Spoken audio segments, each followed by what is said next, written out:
আইন শৃঙ্খলা পরিস্থিতি স্বাভাবিক এবং ধর্মীয় সম্প্রীতি বজায় রাখতে দেশের বিভিন্ন স্থানে মতবিনিময় সভা, মানববন্ধন এবং বিক্ষোভ মিছিল অনুষ্ঠিত হয়েছে।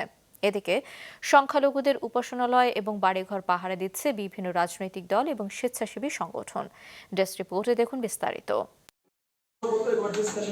চট্টগ্রামে হিন্দু, বৌদ্ধ, খ্রিস্টান সম্প্রদায়ের নেতৃবৃন্দের সাথে মতবিনিময় করেছে সেনাবাহিনী।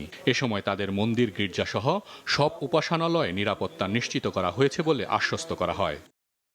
যশোরের বেনাপোল বন্দরের সুরক্ষায় বিভিন্ন পেশাজীবীদের সাথে মতবিনিময় করেছে বিজিবি।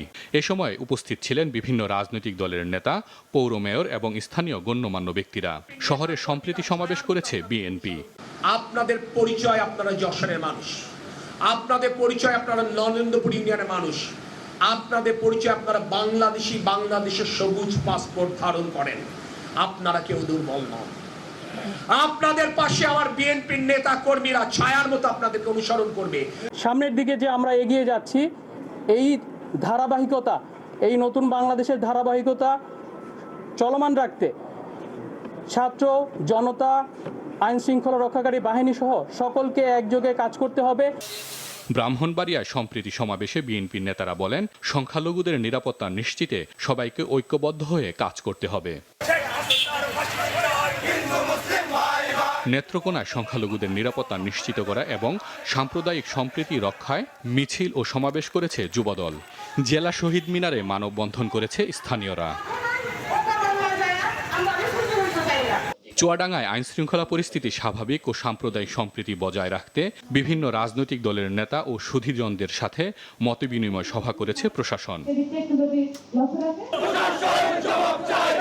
দেশব্যাপী সংখ্যালঘু সম্প্রদায়ের বাড়িঘরে হামলা, ভাঙচুর এবং লুটপাটের প্রতিবাদে পাবনা শহরের ট্রাফিক মোড়, শহীদ চত্বরে বিক্ষোভ মিছিল ও সমাবেশ করেছে সনাতন ধর্মানুসারীরা। স্বাধীন বাংলাদেশে হিন্দুরা, সনাতনীরা প্রতিটি জায়গায় আক্রান্ত হচ্ছে। দেশের অন্যান্য স্থানে সনাতন ধর্মাবলম্বীদের উপর হামলা, মন্দির ও বাড়িঘর ভাঙচুরের প্রতিবাদে বিক্ষোভ মিছিল ও সমাবেশ হয়েছে।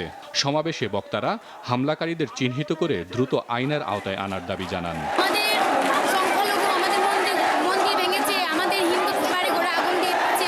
মন্দিরে এবং বিভিন্ন হিন্দু সম্প্রদায়ের বাড়ি করে ব্যবসা প্রতিষ্ঠানে আক্রমণ করার কারণে আমরা হিন্দুরা এবার থেকে উঠেছি।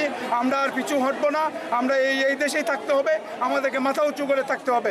যেভাবে মন্দিরে আক্রমণ করা হচ্ছে, তা যদি বন্ধ না হয় তাহলে আমরা কঠোর কর্মসূচি দিতে বাধ্য থাকব। এদিকে দেশের বিভিন্ন স্থানে সংখ্যালঘুদের উপাসনালয় ও বাড়িঘর পাহারা দিচ্ছে বিভিন্ন রাজনৈতিক ও স্বেচ্ছাসেবী সংগঠনের নেতাকর্মীরা। সবাইকে সহিংসতা ত্যাগ করে সাম্প্রদায়িক সম্প্রীতি বজায় রাখার আহ্বান জানান তারা। হাসান মেহেদী, মাছরাঙা নিউজ ডেস্ক। দেশের বিভিন্ন স্থানে আজও সড়কে ট্রাফিক নিয়ন্ত্রণ করছে শিক্ষার্থীরা। গাইবান্ধায় শিক্ষার্থী এবং স্কাউটরা ট্রাফিক নিয়ন্ত্রণে কাজ করছে। রাজবাড়ীতে সড়কে দায়িত্ব পালন করছেন শিক্ষার্থী এবং বিএনসিসির সদস্যরা। নরসিংদীতে শিক্ষার্থীদের সঙ্গে ট্রাফিক নিয়ন্ত্রণ করছে আনসার ভিডিপি, রোভার স্কাউট এবং ফায়ার সার্ভিস সদস্যরা। মানিকগঞ্জ শহরেও যানজট নিরসনে কাজ করছে শিক্ষার্থীরা। বন্ধ হয়েছে পরিবহন চাঁদাবাজি। সকালে ময়মনসিংহ নগরীর বাগানবাড়ি এলাকায় পরিষ্কার পরিচ্ছন্নতার কাজ করেছে জেলা জাতীয়তাবাদী মহিলা দলের নেতাকর্মীরা। অন্যদিকে যশোরের বেনাপোল বন্দরে কার্যক্রম পুরোপুরি শুরু করতে কঠোর নিরাপত্তা বলয় তৈরি করেছে সেনাবাহিনী। সাথে রয়েছে বিজিবি, পুলিশ এবং আনসার সদস্যরা।